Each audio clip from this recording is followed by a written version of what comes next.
नमस्कार, मैं हूं प्रज्ञा मिश्रा और आप देख रहे हैं प्रज्ञा का पन्ना। जनता को छोड़ दीजिए, खुद मुख्यमंत्री क्वारंटीन हैं, पूर्व मुख्यमंत्री क्वारंटीन हैं, उप मुख्यमंत्री दिनेश शर्मा अस्पताल में भर्ती हैं। लखनऊ का बीजेपी सांसद कहता है कि ऑक्सीजन नहीं दोगे तो धरना दूंगा। लखनऊ के बीजेपी विधायक की मौत हो चुकी है। केवल लखनऊ में ही सैकड़ों लोग मर गए और मुख्यमंत्री योगी आदित्यनाथ की फाइल में मौसम बिल्कुल गुलाबी है। न बेड्स की कमी है, न ऑक्सीजन की कमी है, न रेमडेसिविर की कमी या किसी अन्य जीवन रक्षक दवा की भी कमी नहीं है।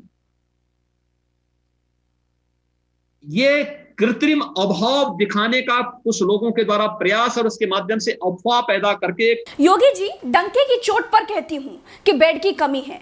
कमी तो बहुत छोटा शब्द है। अस्पतालों में बेड खाली ही नहीं है, ऑक्सीजन का अकाल है। गाजियाबाद के अस्पताल ने तो माइक पर अनाउंसमेंट कर दी कि ऑक्सीजन खत्म हो गई है, अपना मरीज ले जाओ। अस्पताल में ऑक्सीजन की व्यवस्था खत्म हो चुकी है। कृपया सभी मरीज के साथ वाले अपने मरीजों के लिए ऑक्सीजन की व्यवस्था कर लें या फिर मरीज की यहाँ से छुट्टी करा लें। रेमडेसिविर इंजेक्शन ऐसे गायब हो गए हैं जैसे गधे के सर से सींग। आप कहने को तो कुछ भी कहते रहिए, बड़ी बड़ी बातें बनाते रहिए, लेकिन माफ कीजिएगा, जो सच है वो सच है। सरकार सही कहती है कि हमें मिलकर काम करना चाहिए और सरकार के भाषण से पहले हम लखनऊ के सारे पत्रकार दिन रात मिलकर काम कर रहे हैं। लखनऊ का एक एक पत्रकार एक एक दिन में कम से कम 10 लोगों के इलाज में मदद कर रहा है, चाहे वो जिस भी चैनल का हो। आपको इस पैनिक सिचुएशन के बारे में अब पता लगा होगा। आप कृत्रिम अभाव की बात करते हैं ना, जिसकी मां मर रही हो और डॉक्टर पर्चे पर रेमडेसिविर इंजेक्शन लिख दे और कह दे कि जाओ लेकर आओ और अपनी मां की जान बचाओ। बच्चे मार्केट भागते जाते हैं और मार्केट में एक इंजेक्शन की कीमत 25,000 बताई जाती है। तो जिसकी मां मर रही है, क्या वो आपके सामने ज्ञापन लेकर खड़ा होगा या पैसों का इंतजाम करके मां की जान बचाने के लिए भागेगा? वो अपनी मां की जान बचाए या आपकी सरकार की छवि बनाए? अगर आपको लोगों की इतनी चिंता है तो अपने डॉक्टरों से कहिए कि वो मरीजों से बाहर से इंजेक्शन खरीदने के लिए ना कहे। आप दीजिए डॉक्टर को इंजेक्शन ना। आप क्यों नहीं देते हैं? अस्पतालों ने गेट पर लिखकर पर्चे लगा दिए हैं कि ऑक्सीजन नहीं है, अपना सिलेंडर लेकर के आइए, और आप कहते हैं कि बहुत ऑक्सीजन है। कौन बता देता है आपको ये सब झूठी बातें? कहीं बेड है तो ऑक्सीजन नहीं है, ऑक्सीजन है तो बेड नहीं है। पीजीआई और मेदांता अस्पताल से बाहर भी उत्तर प्रदेश है।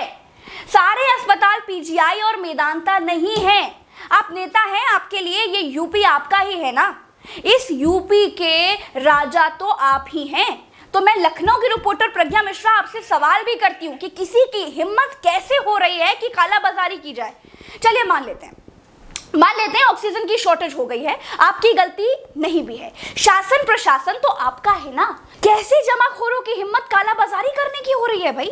इसका मतलब तो ये है कि शासन के लोग कालाबाजारी में मिले हुए हैं। 5 मेडिकल स्टोरों पर पता कीजिए रेमडेसिविर मिलता है कि नहीं। पहली बात तो लोग कह देंगे कि आउट ऑफ स्टॉक है, और अगर मिल भी जाएगा तो उसकी कीमत 25,000 से कम नहीं मिलेगी, और या तो अब तो फिर और ज्यादा महंगी हो गई होगी शायद अब तक, अभी जब मैं ये वीडियो बना रही हूँ। आप कहते हैं कि कृत्रिम यानी बनावटी अभाव बताया जा रहा है, तो क्या शमशान में कृत्रिम लाशें पहुंच रही हैं? कफन खुलवा कर चेक कीजिए कि देखिए किसकी माँ कृत्रिम है, किसकी बेटी कृत्रिम है, किसका बेटा कृत्रिम है, किसका बाप कृत्रिम है। और ये चीजें कुछ लोग जानबूझ करके शरारतन स्थिति को पैनिक बनाने का प्रयास कर रहे हैं। जिनका पति मर गया, जिसका बेटा मर गया, जिसकी बहन मर गई, जिसका बाप मर गया, जिसकी माँ मर गई, जिसको अस्पताल नहीं मिला, ऑक्सीजन नहीं मिला, दवाई नहीं मिली, शमशान नहीं मिला, वो आपको, आपकी सरकार का, आपके सिस्टम का गुणगान कैसे करे? बताइए।